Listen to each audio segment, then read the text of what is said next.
Now imagine, right? Yeah, you go back in time, right? Yeah, when people were getting their loans and their mortgages, and they was being charged interest. Um, insurance, yeah, on their loans, yeah, when they never asked for it, and they tricked them. Yes, yeah. And then people, you imagine when they first started to complain about that. But like when them first people started to complain, I bet you they was getting told get stuffed and all this lot and just giving them all the blags in the world. But eventually, obviously, enough people got together, yes, and asked the same question, and their voice got heard. And guess what happened? They then formed a PPI, didn't they? And anybody just phoned in and, yeah, you've had a loan, here, this is how much they owe you, and everyone was paid out. Yeah. Yeah, yeah. No, Now, it's incredible. That's the reason why I wanted yourself and Anthony on the show today, is because, you know, you're highlighting something that obviously you are all embroiled in and busy doing that, and Anthony is very busy doing what he's doing. But the same type of thing is going on all over the place. We've got the anti-corruption task force here in Ireland. We've got the anti-eviction task force. We've got various other groups and groups of people, and their results and what they see, and that's the people looking into Tussler, Byron at the Hub, and all these people. They're looking at the corrupt courts. That's where that's where it is. That's where the importance is. Now, if we all got together on that, what a catalyst we've turned out to be, you know. Now the point is, though, this is why, you know, because I mean I've been at this game a fair bit, as you know, just like yourself, Sean. Yeah, and what is our game? What is a game, if you want to call it a game? Game's probably not the right word to use it. Yeah. But what we're trying to do is enlighten our fellow brother and sister, yeah, on things that's going to make their life better, and therefore also in turn make our life better, because we want to make this world a better place. Yeah. So if you've got some vital important information, yeah, that you know, you can't stay silent. Yeah, you can't stay silent about it. But it's beautiful because I'm also a non. There's no need for violence. Yeah.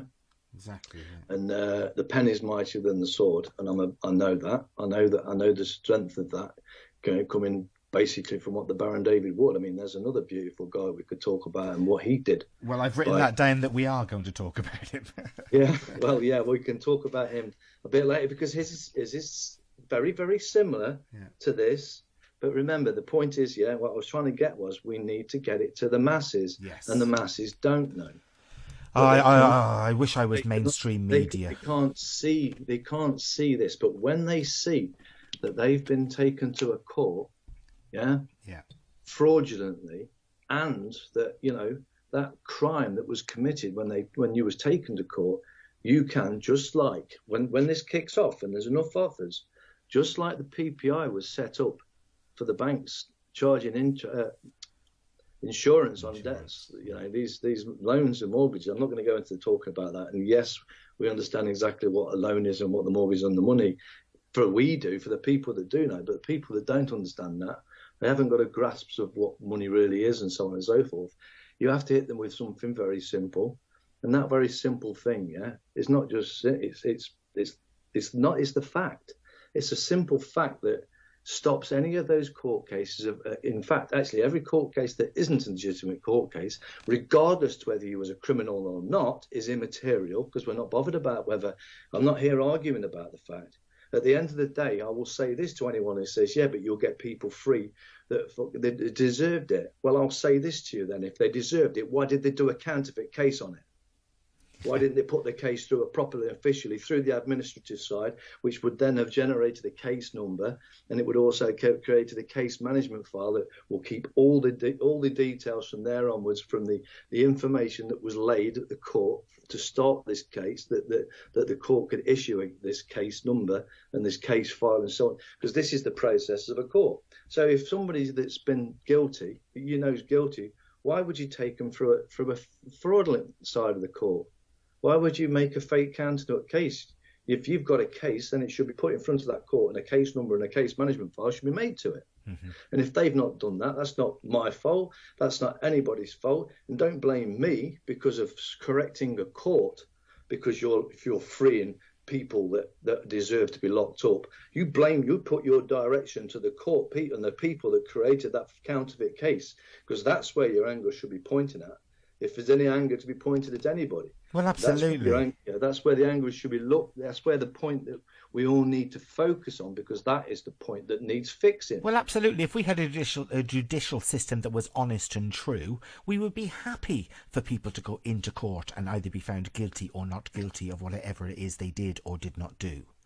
We would be doing it honestly and openly, like old Brehon law. It would be based on trust and facts. I mean, we can go into the side of, because at the end of the day, the people that have studied the law, and studied what these court buildings are, I'm not talking, because this is what I'm trying to say. I understand that they're all foreign vessels in dry dock.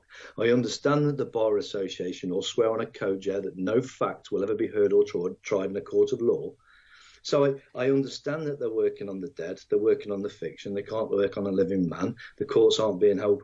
But my point is very simple, This is what I'm trying to say. We don't want to go into the depths of those understandings, because normal Joe Bloggs isn't going to understand this. But it's normal Joe Blogg that's been abused in the same way as we was before we realised and did our own research to find out that we've all been duped. Those people need to be shown something that will spark that interest, and that means that any of those people out there that have had their children taken off them, that have had their properties taken off them, that have been done for council tax, that have been done for, you can go on and so on and so forth. If that court case wasn't genuine, you've got a claim. You've got a claim against that. Apart from the fact that charging council tax illegal, it's not the point. I'm sticking to a point that matches to everybody that's been taken into a fake counterfeit court. There was a crime committed, and that's what I'm saying. And that crime is what we can all stand together by simply asking the simple questions: provide me with a case number and a case management file from the information from the proceedings that was issued by the court upon the information that was laid. Now, if that information wasn't laid, then there is no proceedings, because you was never served any procedures issued by the court. I guarantee you it didn't come from the court. If it's not, it may have come from the court, but it wasn't official. There wasn't an official seal on anything you've got or an autograph. It's all fake. And same with the warrants. On people. You see, the thing is, Andy, this is the interesting thing, is that they have told us what makes an official document. They have told us that a seal has to be used, a wet ink signature, etc., etc. Yep. So then they go ahead and don't do any of that and fraudulently also add to that. Sorry, go on. Sean, what you're missing to add to that is that people didn't know to ask the right question. Therefore, they accepted them telling them they know what to do. But if you know what to ask, i.e., if you know the procedure, you can hold them to account right there and then and stop them from doing what they're doing. As that's why you've seen many people that come down with warrants to take their house and whatever, and you've seen they've walked away because they've been shown for what they are. My point is where we can outright categorically prove the fact that, I mean, this is the thing, people are saying, no, it's a fake warrant. Yeah, correct. Grab the bastard, because that's a criminal. And you've got the evidence in his hand. Wouldn't that be lovely if people were brave enough to do a citizen's arrest on a corrupt policeman? The confidence that comes in when you know what's genuine or not. How can you know until you do? Once you do know that what's genuine and what's not genuine, then you can grab these, can't you? You can grab them. Well, you don't have to. I'm not talking about violently. You don't even have to. I'm saying that as a metaphor, but I mean, no, it's not. You just hold them to account now. Well, they'd certainly be interested in grabbing you if it was the other way around. Yeah, I mean, you're spinning it back now. That's what I mean. People, if you know what to know, now then you can stand by that. The point is, before it would have got to that, there was something that got to that case, for the warrant to be done too. So it was simple. Rebut what's being given, because you've never been served any proceedings by a case that you're saying is a case.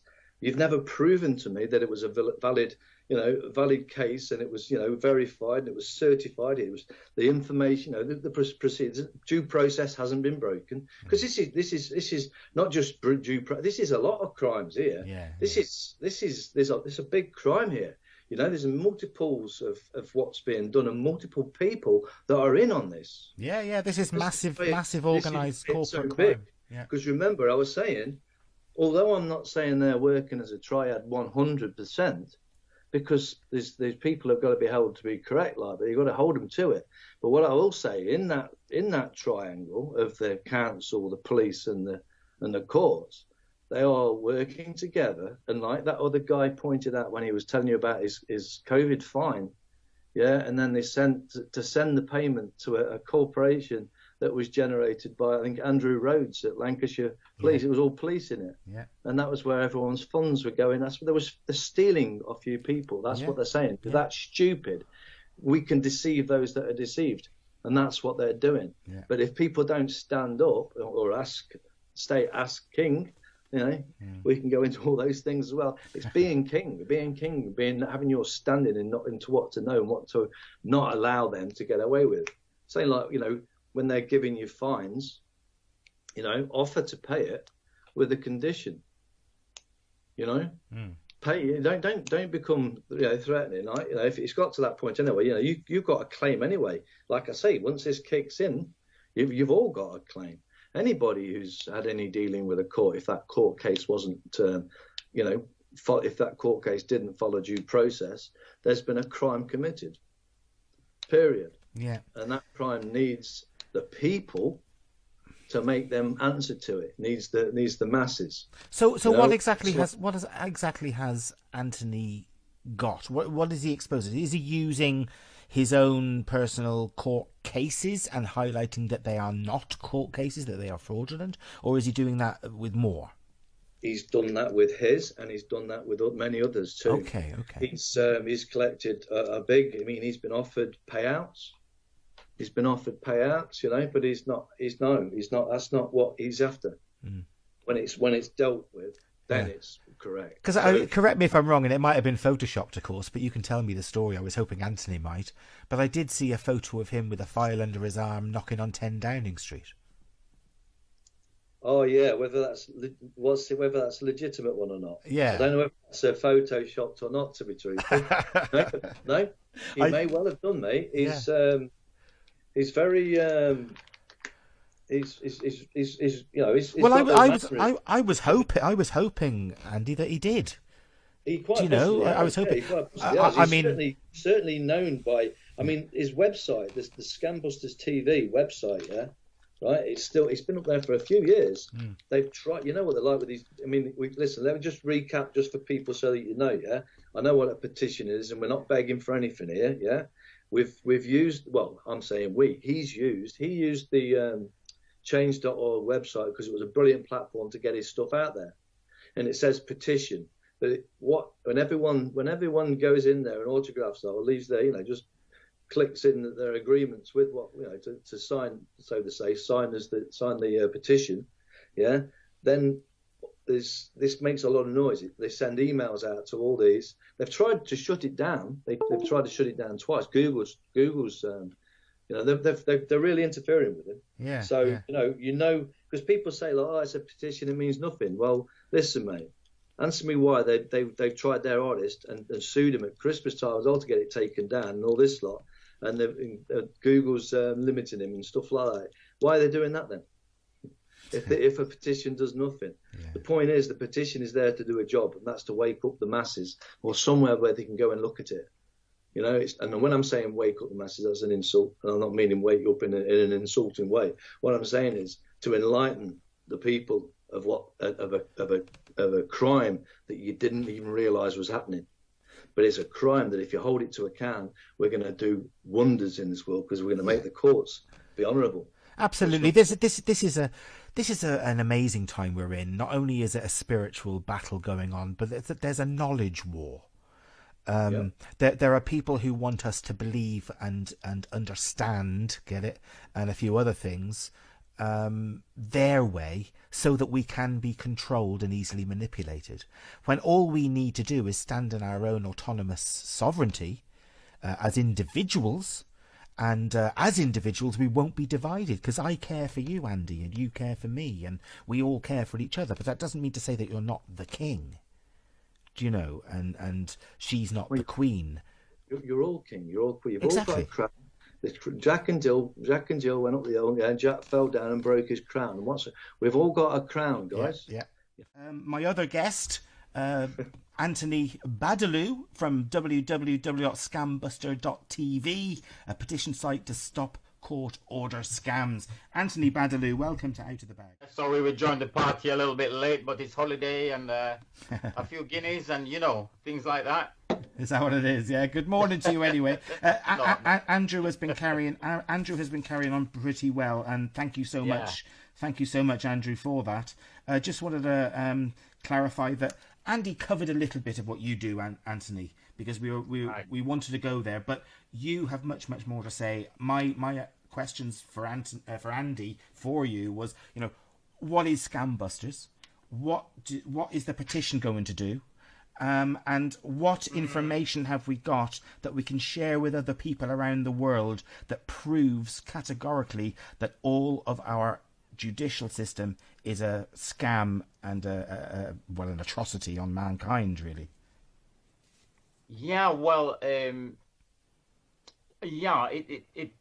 I got into this because my house was stolen, my children abused, all sorts of things. So I got into this. My background is accountancy and financial services, and they stole they did everything you can imagine, locked me in jail, and my tenants as well. They abused their children, and I started to fight because the facts wasn't with them, the facts was with me. And I'm probably stupid enough to ask questions. And when I found everything was proper and legal and lawful, I took my house back. I took my house back like 3 times or something. Okay. And they keep coming and chucking us out. And on the last occasion, they arrested me for trespass. And it's my house. So I went down the rabbit hole, and I started having meetings and different things until I met a gentleman called Gedaliahu Ebert, who wrote the book, The Forensics of Legal Fraud. Okay. So I spent a few years working with him, night and day, in a cold hotel, and went through so many cases, many cases. I think one of the things with Andrew is surprised, a lot of names he mentioned, I've worked on the case. Right, okay. Sometimes in the foreground, sometimes in the background. I've won many cases with people, and we've not got any compensation. So what we discovered, Sean, is I came up with the idea of a court order scam, because I realized they're doing very nasty crime that you would associate with street gangsters. Breaking people's door, taking their property and their children. And the only difference with a street gangster is these people say they have a court order. So what I discovered is when you start to check the court order and verify the court order, it can never stand up to scrutiny. Right. It's never been through a lawful court process. Sometimes they have a piece of paper, sometimes they don't. But whichever way the wind blows, that court process is never present. Okay, can never be shown to be correct. What actually makes a real court order? Well, this is a very big problem. Sometimes they have a piece of paper and say it's a court order. And sometimes they have something on an iPad, and the police comes along and say, it's a legitimate court order, and if you're not happy, you should appeal. Right. So what we've discovered is the police is unfortunately part of it, and it can't work without the police. No. Because if they were arresting people for fake court orders and warrants, the entire elite would be in jail. Yes. Yep. And we would be free and happy.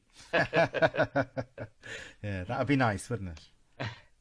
So on one, I know you asked the question, what makes a lawful court process? We're going to come back to that. Okay. So half the court order scam is when they have something and saying it's a court order. When It's never been through a proper process of court procedure. And the other half, if you try to sue them, and you have your facts, you have your proof, you have your evidence, you will never get a court order in your favor. Okay. So it's a double-edged sword. On one hand, they have a fake order raping you, taking your children, destroying your business, whatever it is. And on the other hand, you can never get them in jail. You can never get them in front of a jury. You can never even get a summons. Yeah. You know, I tried 14 times to get a summons against the people who make my fake court order. And I even had it checked, processed by the court, even sealed by the court. Yeah? Sealed by the court. Mm. And still they won't issue a summons. So coming back to what makes a lawful court process is what will be shocking to people, and some people on your program, judging from Facebook and all that, Okay. Sean, will be not surprised at all. I mean, they actually are very clued up. But for those who don't know, you have the word court originates in the olden days when people had disputes in the town center. They would settle it in the courtyard. Yeah, they'd hold court. Yeah. Yeah. So that's so a court is not the building that we think. You know, a court means there are adjudicators properly authorized, and that there is a legitimate case. There is a jury, which we have now. Sometimes a judge is acting as judge and jury. Yeah. So that has evolved into the court building and staff and all these things. Now, I could be harassing you with court process. I remember Donald Trump saying if anyone crosses him up, he's gonna sue them in 52 states as a form of harassment. So he's actually said it. So it's a known thing. So to avoid the abuse of the court process, there are rules,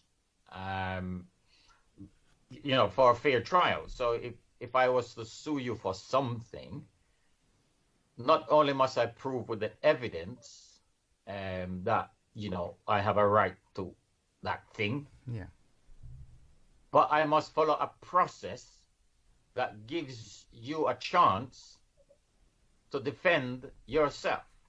Mm-hmm. Because I could have made up the evidence, I could have even have my own unfounded opinion or belief of, you know, the circumstances, which might be different to yours. So yeah, it's also the jury. It's also just stop complete fabrications from being taken to court, really. Right. So in a very short essence, if we take we had a court, it was just a court, and then in 1984 they separated it into civil court and criminal. But the fundamental of it is it's still a court of record, whether civil or criminal. Yeah. So the 1984 County Court Act section 134 says every court shall be a court of record and shall bear a seal. Mm-hmm. So basically they've retained the essential. So when a proper court process, if we take the civil court as an example, say a credit card company or a bank wants to take out a lawsuit against you. I'm getting American now, lawsuit. Listening to too much Donald Trump things. Yeah. So you have to file the contract. Mm-hmm. because anything to do with money is based on contract. You have to file the accounts to show how much you paid, how much is the interest, the fees, the charges. So that's your evidence. Then you have to make a sworn affidavit or statement of truth to support your claim that this is what you're claiming and why. Then you put all that together, fill out their forms. Then you've got to pay the court fee. And if you're got a low income and stuff, you can get a fee remission. But it's got to be paid one way or the other. And then you get 3 copies. You file it in the court at the counter, and the administrator checks it all over, make sure everything is there and present and signed and I's dotted, T's crossed. And then once it's okay, it is now entered into the computer, the case management computer, and the computer generates a case number. And you get a receipt for the fee that you paid. So then you would typically have 3 copies, one for the claimant, one for the court file, and one for they're going to serve to the defendant. So then it must be served. A very important part, if it's not served, there's no court case. So you can serve it by post, but the person could say they didn't get it. Some people use a process server, but the burden of proof of service is on the claimant. So generally you're filling in a document called a certificate of service, which to certify how you serve, when you serve, blah, blah, blah. So all that now means the case or the claim is been issued by the court. Right. Yeah? Yeah. Very important. Issued by the court. Now, let us make up a fiction. Yeah? Okay. Just a fictional story. We're going into storytelling a little bit. Okay, I've been there a few times. So let us say there was a court in Dublin or somewhere. Okay. And someone decided that they're clever. They know someone in the court. So they're going to take these papers. They're not going to sign it. They don't want no liability. They're going to put in just some numbers. They don't have a proper accounts for what you owe them or their fees. They're going to put it in the court, but this person in the court is going to take it under the table. So that means they can't pay the fee. Because if you pay the fee, it's going to go in the official system. It's going to go in the accounts. It's going to go into what they call a book 28. It's going to go all the way up to the treasury. So they can't pay the fee because this is a make-believe case. So what you want, you have these papers now, and you want the victim or the person you're claiming that you just want to scare them to pay you up because there is no better method of collecting money than fear. So now you got these wishy-washy papers, and the person in the court don't want to put a court stamp on it, but they want the person to believe there is a court stamp. So they will put what they call a button stamp. So it's a stamp, but it's not an official seal of the court. It's just a button stamp. So it works on the mind of the victim that it's been stamped. It's a seal. Yeah, yeah. It's a proper seal. So now the person received this court document and think, oh my God, I'm being sued. So what do people do when they get these documents? They run to a lawyer. And if you don't want to go to a lawyer, everybody tells you go to the Citizens Advice Bureau or the community law. But generally, you're going to one of these people these outfits that are funded by the person who is making the fake claims. So you don't think the Citizens Advice Bureau is a very good place to get advice? The Citizens Advice Bureau, Oh, no. what they will never do, anybody, I'm not picking out the Citizens Advice Bureau. They can be very helpful in some situations. Sure. This is the situation. Citizens Advice Bureau, Action Fraud, IOPC, Financial Ombudsman Service, whoever, Financial Conduct Authority, wherever you go in this world with court cases, you will never find a single person who will be prepared to check whether these court documents are legit. Right. It's unbelievable. Yeah, why not? That sounds crazy. Yeah. Well, the only explanation I've come up with, and you know, I'm on a learning curve like everybody. Nothing is set in stone, but the only explanation of years and years of work and dealing with people is that the people using fraudulent court processes, which are the big bailiff companies, the councils, the police themselves, the CPS, the powerful people in the country, are making so much money out of it. So much money. I think on parking alone, parking tickets alone, they're making over $1 billion a year. Now, they're making so much money, they can own everything. If you go to the Financial Ombudsman Service, it is paid for by the people you're complaining against. Yeah, no, absolutely. It's unbelievable. Yeah. You go to the Citizens Advice Bureau, it's a charity. Who is giving the donations to this charity?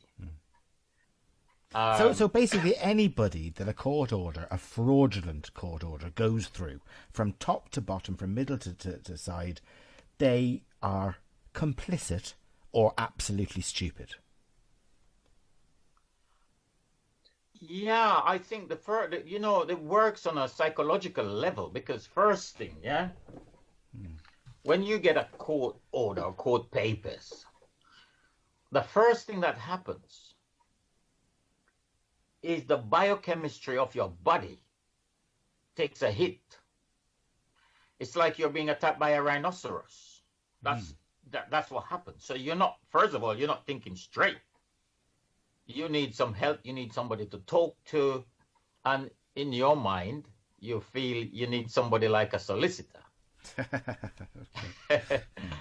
And then anywhere you go to CAB, you go to the Action Fraud, you go to anywhere you go, they tell you the same thing. Get legal advice. Yeah. So everyone is shooing you towards a solicitor. And I have never in my life seen a solicitor that actually fought a case or even investigate whether the case is legit or not.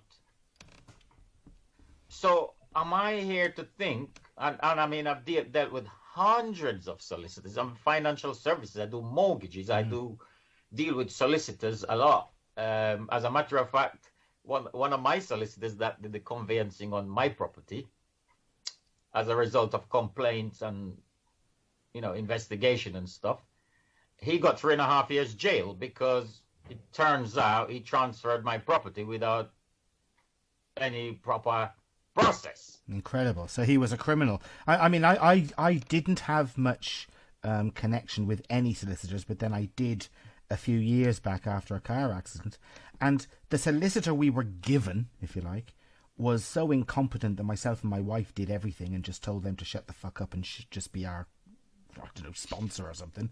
And then when we actually did get a payout, we got compensation. Okay. Yeah. When I turned up to the office where we'd already talked about exactly what that compensation was, that it included costs, included this, included the other, it was everything. He tried to give me a check less another 20, 30 grand. And I said to him, what are you doing? That's not my check. Oh, it is, Mr. Maguire. And I'm like, hang on a second. Do you just stay there? Now, we were the first floor in a central Galway. And I lifted up the window and I just shouted out, guards, guards, I'm being robbed, I'm being robbed. And he stopped what he was doing. And do you know what he did? Grabbed me away from the window, said, I'm sorry, and got out of his drawer the right fucking check with the right amount of money on it, which was originally meant to be given to me. Yeah. What a thief! Well, the thing is... a thief and a liar. The thing is, it's very...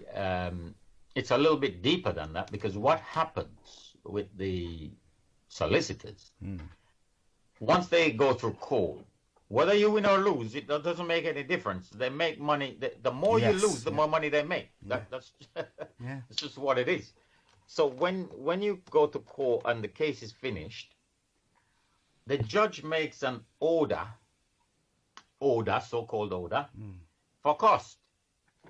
And he will make some crazy figures for the solicitor. Now, the reason they do that, so let's say you lost your case. So he award cost and the solicitor put down his bill. So he just puts a paper with a number on it. It's not a bill. Yeah? Doesn't conform to the Bills of Exchange Act 1882 or nothing. No. The judge rubber stamps it. So now it becomes classified as what they call a liquidated debt. Now, with that, he can take your house. This is the lawyer that was just helping you. Yeah. And how many times we see, it's the norm, you have a lawyer helping you, and by the end of the process, he's joined the gang that you are fighting against. Because he now has a huge bill, he got you no result, and his bill is a part of your bankruptcy. Yeah, absolutely. And how can we round these criminals up? I mean, we should be doing it in all sort of walks of life, in the pharmaceutical industry, in any corporate industry, I suppose. Well, but in the banking and the judicial, child trafficking, everything, COVID scams, all of it, everything shown, you can trace it back to a court order scam. This is why I'm very excited about this concept, and I think the world hopefully will catch on to this hidden gem that if we take what you said, the pharmaceutical industry, the reason they can flourish so much when their products might help a lot of people, but might also cause a substantial amount of damage to people, and also they use their power to subdue a lot of natural cures or natural products that could probably have as much, if not more, benefit. But the thing is, if you look, for example, on the vaccine thing in the government website, vaccine compensation, they limit it at something like £140,000 in their rules. And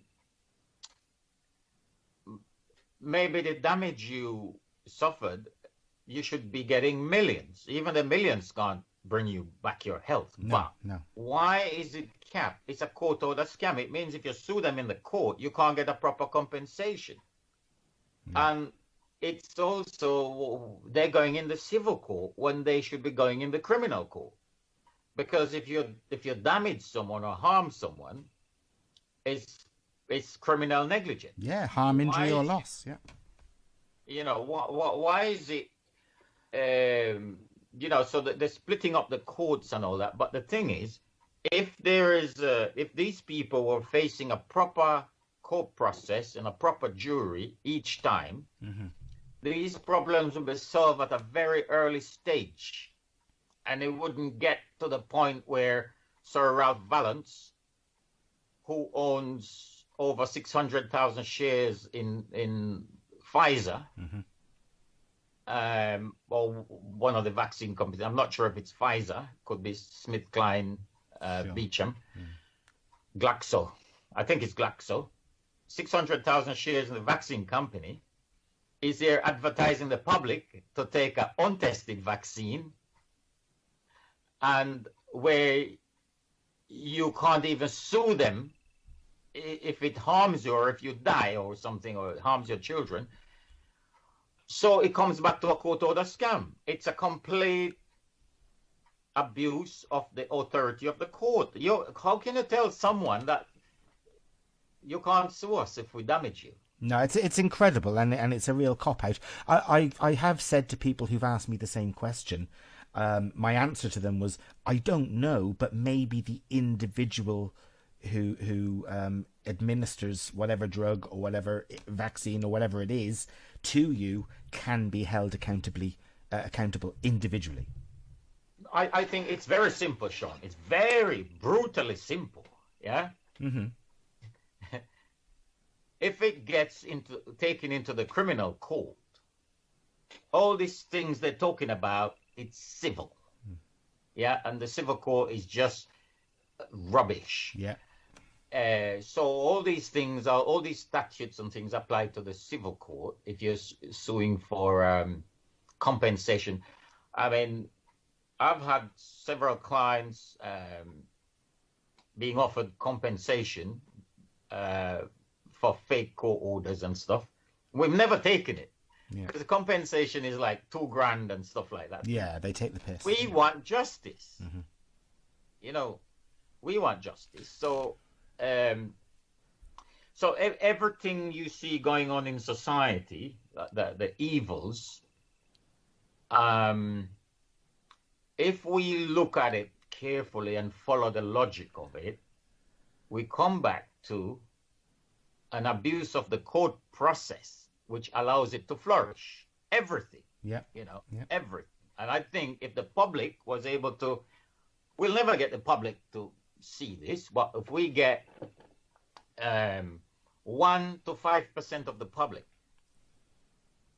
to see this reality and this light bulb switches on, you can defeat every evil of everyone that I've seen, the big ones that we're aware of: COVID, pharmaceutical, bailiffs, bankruptcies, child trafficking. All of it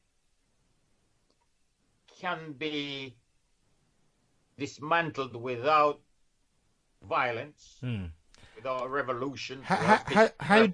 How do we dismantle, Anthony? How do we dismantle a corrupt judicial system when the corrupt judicial system will not recognize anything thrown at them? Now, this is what it is, right? They will not recognize because they've got power. When you say the corrupt judicial system, so that means it's not a judicial system at all.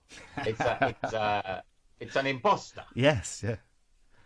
So if you take my own personal case as an example, yeah, just one person. That time I'm fighting in ignorance because I didn't know a lot of things I know now. Sure.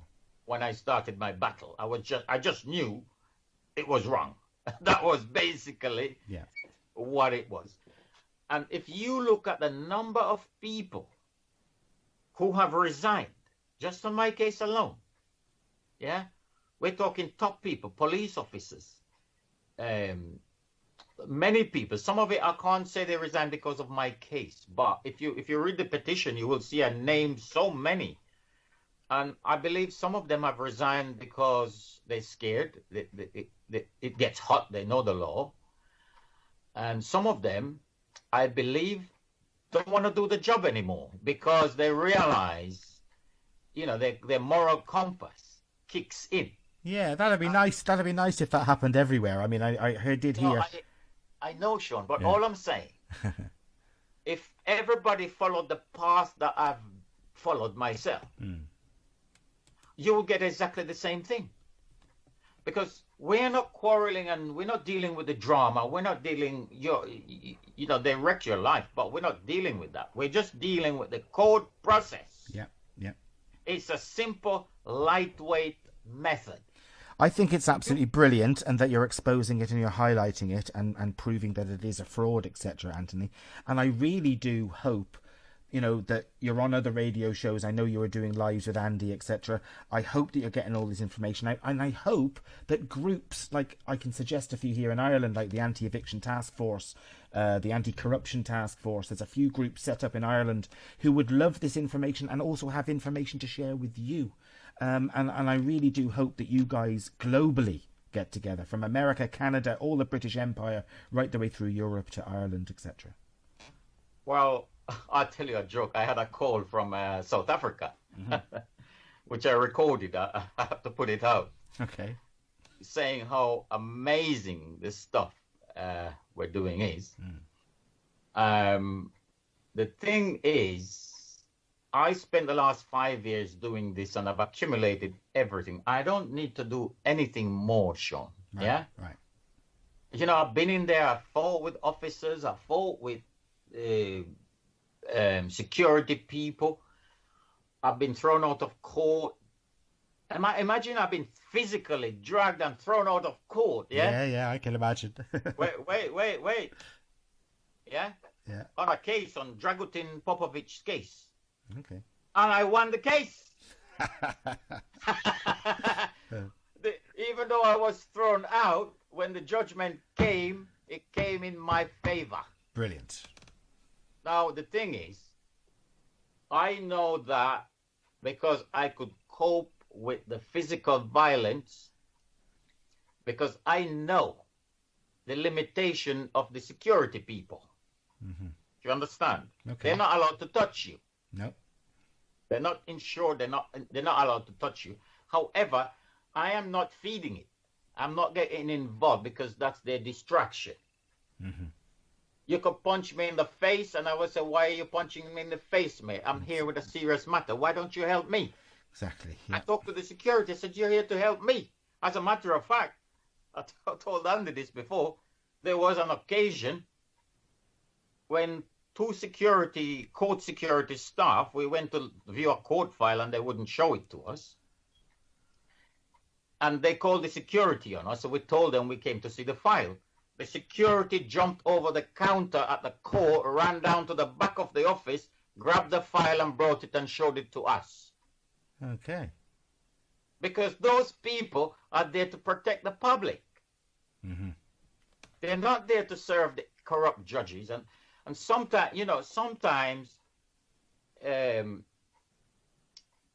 you just talk to them nicely when you go and stuff like that, and you say, you realize you're here to protect the public. And you just plant a seed. Yeah. One security officer threw me out of a court. He dragged me down a stairs in central London court. There's a hole, they take you down and drag me out. And then, well, before that, I was talking to him very nicely. Right. He knew what he'd done. He knew what was going on. After he deposited me on the ground, he ran off like Usain Bolt across the court. Yeah? Okay. Because he knew he don't want me to film him. He don't want to be involved. He knew he was part of a fraud. Yeah. So he was doing it for the paycheck. His heart wasn't there. And there are many, many people like this, sadly, in the system who want to help us. Yeah, okay. Well, look, I can't believe for a second that, it's all evil out there. But unfortunately, whether we like it or not, the puppets, the puppeteers pulling the puppet strings on all the different organizations that are governmental or throughout the world, they are fucking evil. So anyone who works for them ends up being complicit to and for them, surely. Well, no. You see, everybody has a character and a nature in this world, yeah? At the same time, we're all capable of everything. You could kill people if you were in a war. Yeah, well, it's choice, isn't it? It's, Fine. Yeah. But we're also different because some people have a moral compass that they can't sleep in their bed at night if they know, for example, they participated in a child abduction and that child was being abused by MPs or whatever. Absolutely, yeah. And those people, often they become like what they call whistleblowers and stuff. Now,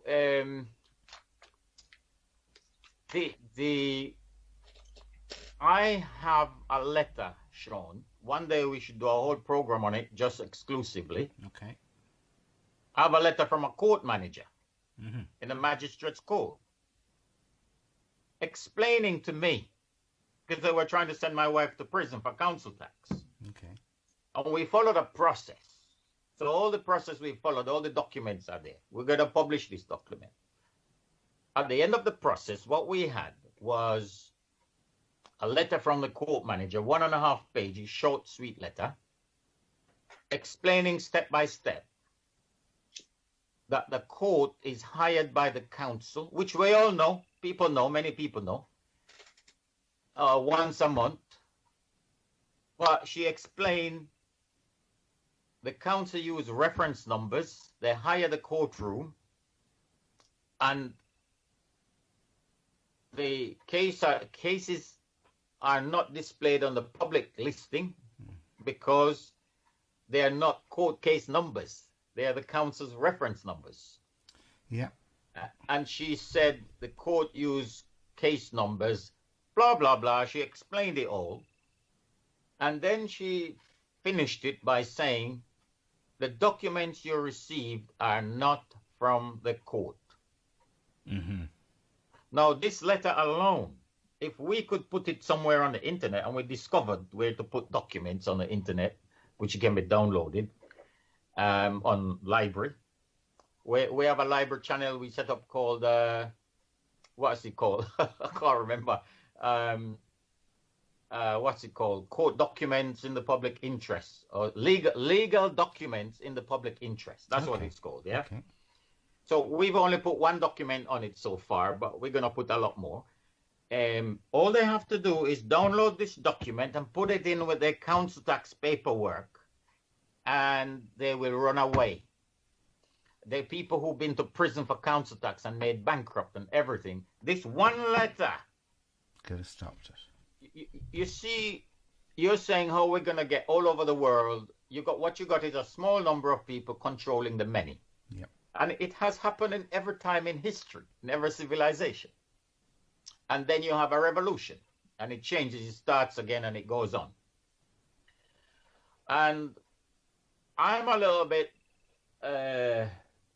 too chicken to desire a bloody revolution.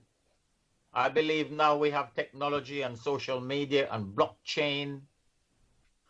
We can have a quiet revolution. Yeah, I believe that too, Anthony. I really do. Yeah. On my own personal life, I've broken up over 100 court cases against myself by using this method to interrogate the proceedings. Yeah. Now, even if you see, even if you investigate your proceedings, like we done with John Pattison. Okay. Yeah? Okay. It's very clear there was no proceedings at all. He was in the court under a what's the word I'm looking for? Misdemeanor? He was deceived that he was in a proper court, because you're in the court building, you see the staff, you see the security, there's a judge sitting there. You think you're in a court, but that is not what makes a properly constituted court. No, I know friends here in Ireland, very wise people, and whenever they're in court, they constantly ask, "Am I still in court? Is this still a court?" Right. You know, because they dip in and out. Yes, exactly. Yeah. You know, the guy, what's he called? Leon and a couple that Andrew was helping, and I was chipping in a little bit. Okay. They they kept asking the judge, "Is this a court of record?" And she would not answer on any occasion. Okay.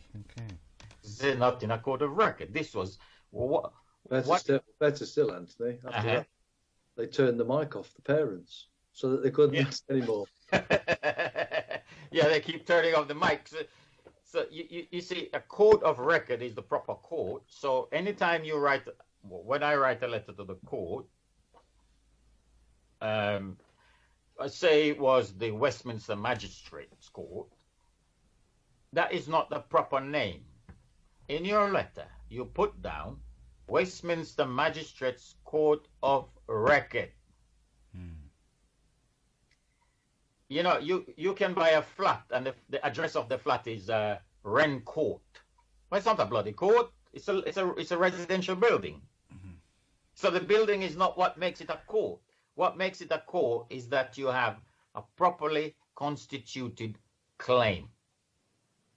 Bingo. So this is where we overlook. That's why they have a free duty solicitor to give you all day long. How is it free? That person is not running a charity.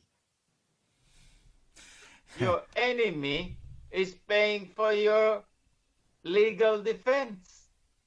Think about that. That's true, because your enemy is your name, and your name is paying for your legal defense. Well, yeah, that's another issue. But it is. When they say it's free, this person is claiming legal aid money. Yeah. They're not free at all. They're getting fully paid. Of course. And they're giving it to you. Now, why would you need a solicitor? I had a solicitor, which wasn't a legal aid, it was a normal solicitor. When I was in the criminal court, it was a family friend. And I was just beginning to learn a few things. And I asked him, now I'm facing 3.5 years jail. And I asked him, his name is Mr. Solanki, from EBR Attridge Solicitors in Tottenham. Okay. I asked him, I said, but Mr. Solanki, what are we defending? Where is the paperwork? Where is the case that they filed in court? Can I see? And he won't give me an answer. So I put it in an email to him. I said, can you please obtain for me the court file that was filed, the prosecution papers? And he wouldn't give me a straight answer. So every time he writes to me, we must prepare for the trial, blah, blah, blah. I repeat the same thing to him. I want a copy of the prosecution that was laid. After the 4th time, he wrote me a letter back. Mr. Badaloo, I can't act for you anymore due to professional embarrassment. In other words, he knows there was never any prosecution against me. Crazy. And he was taking a lot of money from my family, and he was not prepared to let me know. He would rather leave the case. When he left the case, I never hired another solicitor. I just went on my own asking, where is the prosecution? After 3 years, I got a letter from the magistrate's court. There was no prosecution. So I went to jail. There was no prosecution. Wow. So are you looking at some rather large compensations though? You know what, Sean? I've switched my mind completely off the compensation element. Yeah. Because that's gonna drag me down a civil claim and a bullshit. Yeah, it takes time. Yeah. What I'm working on, I'm just following the process. So what I did, without mentioning any money, I asked the court to make me an order that my position should be restored.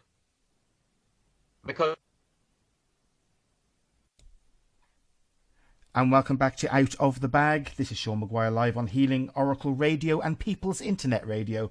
And my apologies for that. My internet dropped again. Modern technology, hey. I want, in the middle of talking to Anthony Badaloo, of course, with Andy Devine with him also. Anthony, we were talking before we were cut off there, my apologies for that, about the compensation route and whether you went down that, and you were telling us why you didn't, I suppose. Yeah. Well, what it is now, so the court has two, it's like a fork in the road. You got a left fork and a right fork, yeah? Mm-hmm. So I've got and we got two stages in our battle. One stage is to get them to stop the harassment. That's number one, yeah? Yeah. And the second stage is to get compensation and some kind of justice, because these bad guys should be banged up, in my opinion, to be honest. Absolutely. Yeah. So that's the second stage. Now, my personal opinion, where we might get 1 in 1,000 order or restoration, maybe 1 in 100,000, maybe 1 in 1,000,000, I don't know, but very few. Mm-hmm. We can stop many harassment, stop it from going to that other place. I mean, they've tried to bankrupt me several times, and I stopped it by asking for them to prove the process, the procedure. I just had a colleague here had a statutory demand just before Christmas, okay, and he gave me the paper, and it says demand you to do blank, no court seal. It says it's from the court. It's from 3 people. Only 1 signed it, and it's clearly not from the court. So we're gonna be, for example, attacking these elements of the document. We're gonna write to the court and say, did you issue this? Can you explain why it's come? What is the procedure? Somebody sent me a false court document. Right. So when you work on it like this way, you can dissolve, you can smash most cases before it ever gets to a false order. Right. So this is where we're concentrating at the moment, and I'm hoping that through the petition and through public waking up and making a lot of noise and embarrassment, people resigning. I spoke to somebody from the Chartered Insurance Institute who phoned me up and said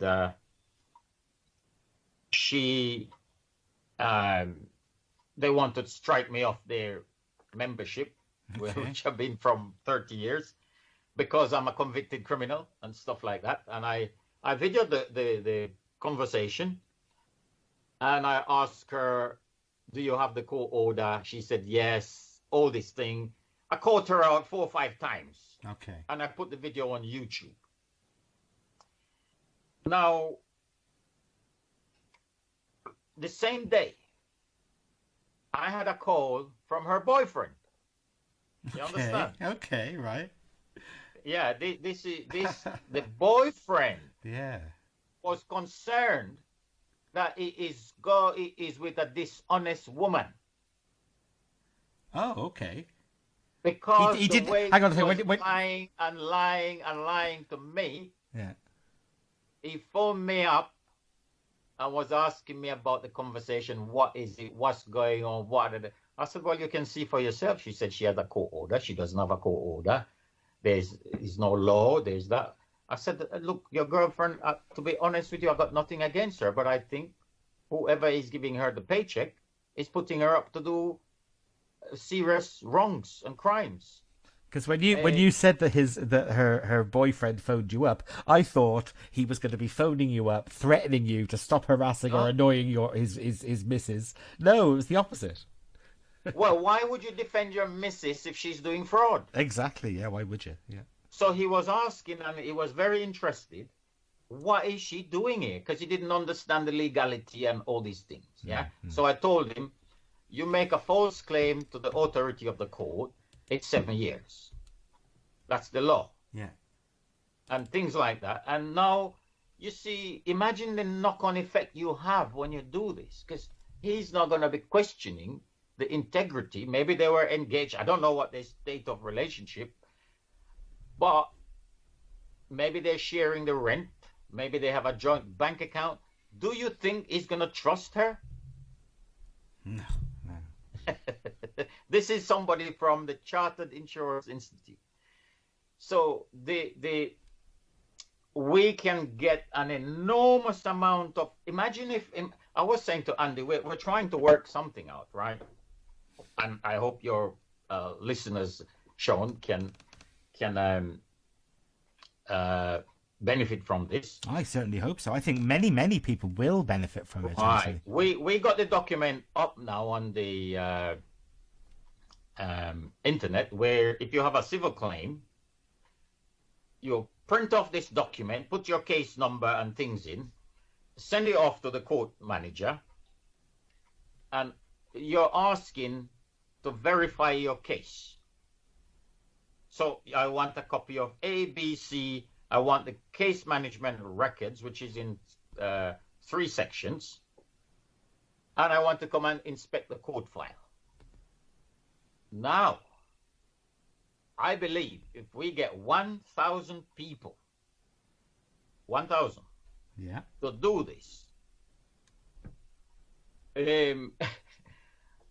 a lot of people will resign from the court system. Absolutely, yeah. And the people who come in are going to want to do the job properly. Well, yeah, you'd hope so, wouldn't you? Right. Well, and then, or resign.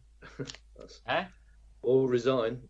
Yeah, I yeah. mean, the point Yeah. is, that's the thing. They will definitely resign, because you know what is happening, Sean? I've discovered that a lot of people working in the court have been planted there by companies like Capita. Right, yeah. So they're proper court staff. They applied for the job. They get the job. They're in the role. But they were put there by Capita or Circle or these dark companies. Mm. Yeah. Now imagine the same thing is happening in the police. Yeah, well, they are, aren't they? And with G4S and all the rest of it. And Yeah, so they're proper police officers, but they've been not just somebody wake up thinking, I want to be a good cop and do a good job. Somebody said to them, hey, you, go and join the police. Go on. So when you got an illegal bailiff with a fake warrant come and start to kick your door and terrorize your children, and you call the police, it's a Capita guy coming round. yeah.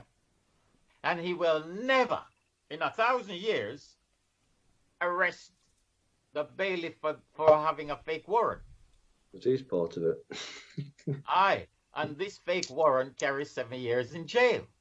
But if you interfere with the bailiff in any minor way, he will arrest you for obstructing the bailiff in the Course of his duty, yeah. process of his duty. Yeah.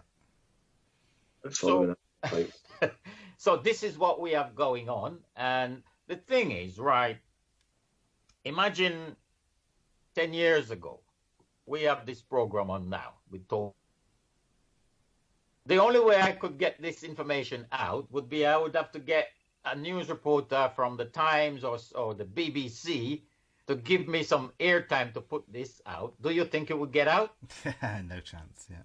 So now we have the new technology, and every case shown, you can win on one item, Mm-hmm. the computer records. Because the computer never forgets. No, true. Aye, and you can see whether they made an application, whether they paid a fee, whether it was issued by the court. You can see all these little things, and once you can prove that it is not a legitimate case, even if you're guilty, let's say you're guilty, yeah? It doesn't give anyone a right to make up a counterfeit claim against you. No, of course. If you're guilty of something, surely there should be a proper due process to find you guilty. Fine, because there could be mitigating circumstances, it could be whatever. But by them doing this fabricated process, yeah, you haven't got a fair chance.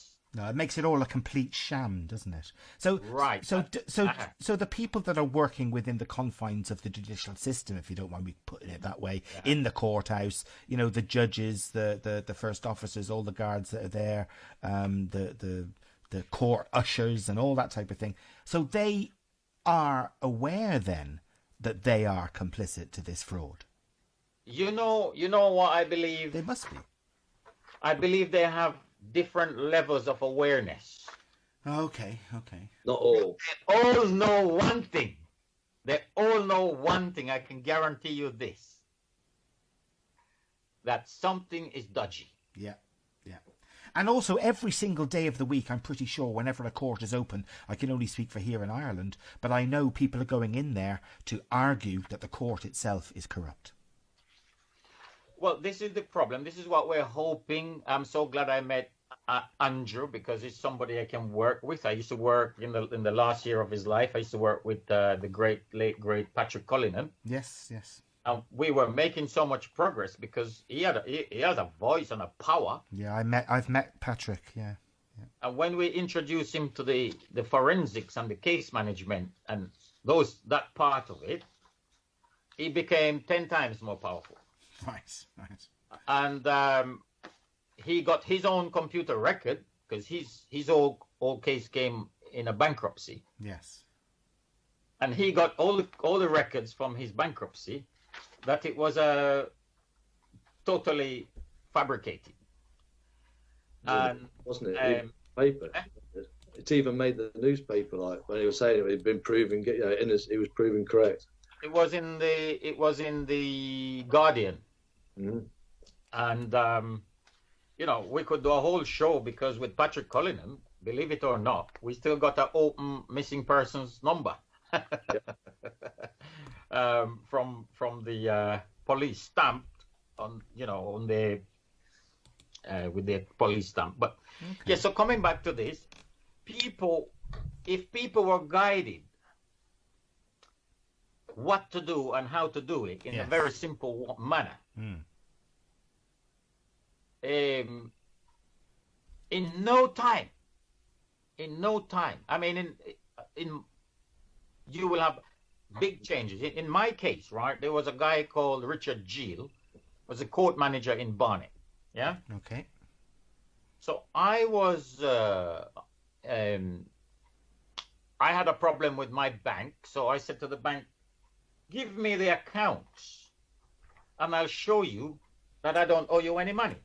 I had some foreign currency mortgage. They were dealing and wheeling and making a fortune and not crediting the money to me. Okay. So when I put it to the judge, Parfit, Nicholas Parfit, he made an order that the bank should give a full disclosure. Okay. I was over the moon. I thought, okay, I got them sorted now. So now he put in his order that we must file certain documentation by a certain date. Okay. So I did. But when I went to the court, they said I should drop it in a box. So I dropped it in the box. When I went for the hearing, the judge said, Mr. Badaloo, you were ordered to file a defense and you didn't file a defense. So you're in bad luck. I'm going to order a repossession. So I said, but Your Honor, I did file a defense. You have a video here. And I filed it in time. So you can't make such a ruling on me. Yeah. He says, well, I'm going to make a ruling. And if you don't like it, you can appeal. That's their trick, yeah? Yeah, they like that. Yeah. So anyway, after the event, I wrote to the court manager, Richard Gill, and I said, Mr. Gill, I filed a defense. Can you check your video? Can you? So I was still nice, even though I was under all this pressure. are still polite, always be polite. He wrote back to me. He said, Mr. Badaloo, we received your thing. We placed it on the court file. I don't know why Mr. Parfit says it's not there. Wow. So he told me in black and white, this letter. No, with this letter, you think, fine, I'm going to knock my case out the park. Okay. The only thing that happened, Mr. Gill disappeared from the court. He left. Now, Did he leave never to return, or to that case, of course? I heard the rumor he moved to another court. Okay. One of the other court staff told me, but I don't know for a fact. But I can tell you he left. Yeah. Now, the thing is, I asked a simple question. And I didn't get my case won, but until today, I can still use that letter. That the basis of this judgment was false because the man either made a big mistake or lied that there is nothing on the file. However, I have since found out that the whole case is a pile of cow poop anyway. So it's not even worth doing that. By the way, Sean, after that, I escalated my case all the way to the Lord Chancellor by following the step A, B, C. And I got a letter from the court. There has never been any judgment against you. Okay. So all those papers they had were what? Counterfeit. Yeah. Uh-huh. So I was talking to Andy before you came on and joined us, yeah. Anthony. I did see a photograph. Was it photoshopped or a real photograph of you outside 10 Downing Street knocking on the door? No, that was a real photo, my friend. That was real. I was literally invited there by Gordon Brown when he was Prime Minister. Okay. A part of my financial services work because I used to specialize on ethical investments, and they were talking about making the MPs' pensions and all that ethical. So, you steal the money. Yeah, I know. Then make it ethical. Make it ethical. Yeah, brilliant. No, I have pictures inside boat number 10 in the garden. No, I saw the one of you outside the front door, banging on the door, number 10. I thought, hang on, was that prior to this? So obviously you're telling me that it is, and you were actually working. But I thought maybe you'd taken your cases in your folder, in your file, knocked on the door and went, "Hey, take it to the top." Well, I do take it to the top, but you can never really physically get close to them. You can kind of, but I tend to use documents. I do crazy things sometimes. I don't know if you saw, I have a video on the thing called The Liquidator's Road to Nowhere. Okay. So we just turned up at these trustees' offices and got them around the table, start talking, whipped out my camera, asked them for ID, asked them for this, that. It's a wonderful video. I think, if everybody did this, I'm telling you, all the trustees will come crashing down. Yeah, that would be wonderful, wouldn't it? So I just want to spend some time putting the material I've done out because I've not had time to promote or do that and work. It's been, if you imagine we have very limited resources. But the achievements we have it just need to be copied. You know. Well, if everybody in a similar situation of the possibility of losing their homes, their farms, their businesses, and all the rest of it, realise that there are so many fraudulent routes that have been taken on that place that puts them in that debt to the system, it would be wonderful if we all were aware of it all and that we could use the tool of knowledge to nip it in the bud, to nip these, because some people are, they're committing suicide, they're losing their lives over these court cases.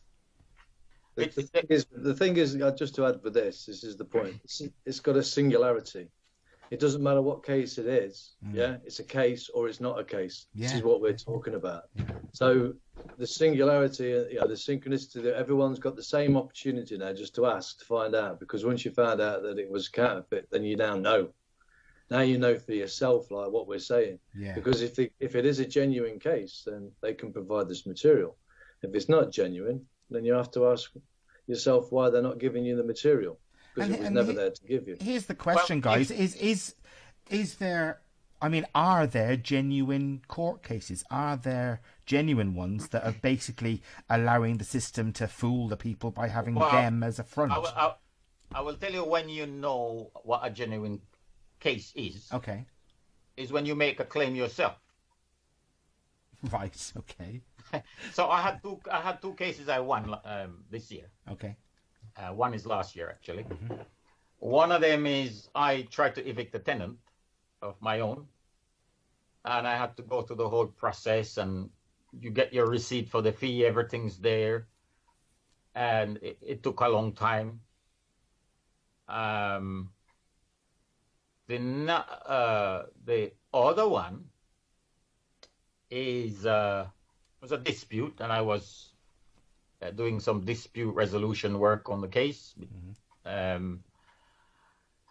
And we won the case, knockout, clean. Brilliant. After a long time, I never followed traditional route with anything. But when the court order came, Sean, I have to do a whole video on this court order because it's the only one I've ever seen. Do you know what it says? Go on. At the top of the letter of the order, it says, this order or any copies from it is not valid unless it bears the embossed seal of the court. Mm-hmm. Now we have to make a whole video on this document. Embossed. Yeah. Because I made a Freedom of Information request on the what do they know thing. And I said, Ministry of Justice, can you tell me what is a lawful court seal and when does it need to be used? Yeah. Simple question. And this is 2 years, they haven't answered yet, and they had 30 days.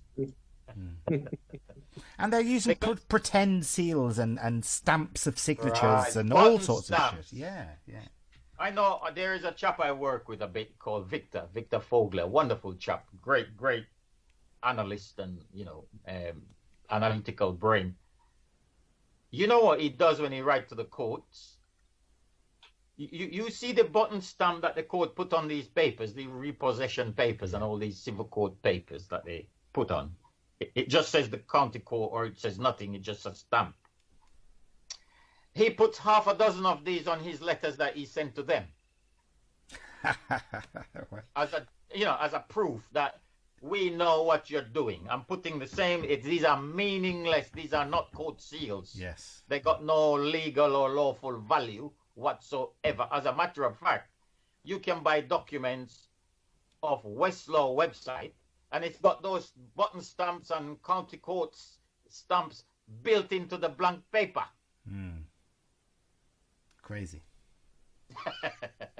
So people just need to know, and what it is, they got us all in ignorance through the structure. They have a structured fraud where they don't want to allow you to think for yourself. So they want to send you to the duty solicitor, the Citizens Advice Bureau, financial ombudsman, and all these people are in on the game. Let us keep the blindfolds on these people, because if their eyes are opened, we're finished.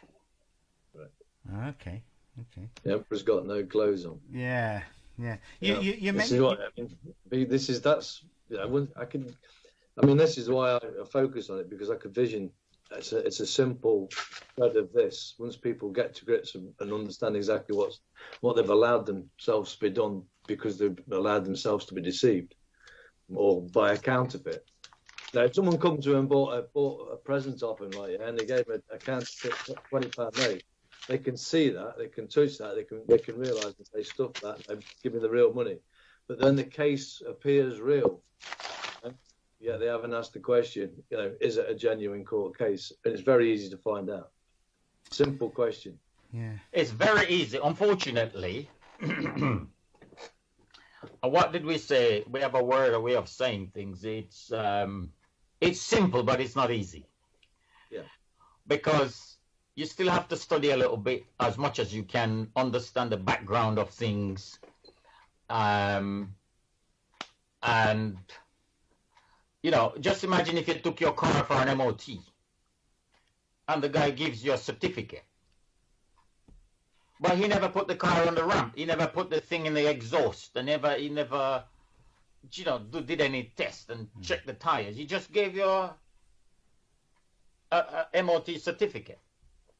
So the car has not been through the due process that it's supposed to go through to pass the test to qualify and get a MOT. So by just giving you the MOT, that MOT is a counterfeit. Yeah. Because the car didn't go through the steps that and checks that it needed to go through. It's the same thing with the counterfeit court claims. And more, you know, the councils are the biggest. I was going to say something. They're making it up in their own office. They're not even going in the court and making it up anymore. They're just making it up in their own office. Yeah. So it's gone so far. The further it goes, Sean, the easier it is to topple it. Well, let's hope so. Hopefully, just a little push, and what you guys are doing will topple it. You know, because it's important that people have this information. But you do need, it's a bit like you need people going forward with their cases individually. You need, I said to Andy, if we get 1,000 people, 1,000, just to request the file view and the case management records from their case. Yeah. 1,000. I'm telling you, I don't know exactly what will happen, but something amazing will happen. You understand? Because the load chants are going to be forced to do something. You see, all we have to do, we got to make it. We don't have any power. They have physical power, violence. Yeah, they come and break your door, take your child. You're gone. No, I'm here. Okay. And we don't have a physical power. We don't have a private army. So this a problem. It's one force against another force. We got no force. So what we're gonna do? So where is our force? And you know, as far as I can see, if we make them feel scared, that is our force. We got document. We can't lose. Yeah. None of their documents can stand up to scrutiny. So we've got technology. We never had technology in the past. We have now. So we've got the computer records. Yes. They can't fiddle the papers. They can make up and whatever, but they can't fiddle the computer records. So we got that. It's a massive power. We got social media. We put their name, you know, on that video, the Liquidator's Road to Nowhere, I call it. Yeah. The solicitor in it, after I put the video up, she resigned the next day. Okay. And then somebody came on the video and said, this same solicitor robbed me. She resigned, and I know where she is now, and she changed her hair color. So they are running rabbits away from the gun, aren't they? When they are tackled, and just imagine I'm the only one in that case. One, you know, that's a single case. Imagine if it starts to happen. Other people starts to do the same thing, because this is so dead simple. Yeah? You are questioning the document and the process. How did you get this document? Show me the application. Every case, every civil case where they're claiming, inside that claim, say it's for 50,000 euros or pounds or whatever, inside that money, there is fees, court fees, because they have to put the court fees to make it look real. So look at this now, Sean. You say to them, look, you're making this claim and all these fees and interest and whatever, but you're claiming this court fee from me in this judgment. Give me the receipt. Absolutely. You understand? Yeah. Give me the receipt. I don't want a letter. I don't want a confirmation. I don't want a story that if I didn't pay, the court wouldn't issue. I don't want none of it. I just want the statutory receipt for the money you are asking me to give you. You got them.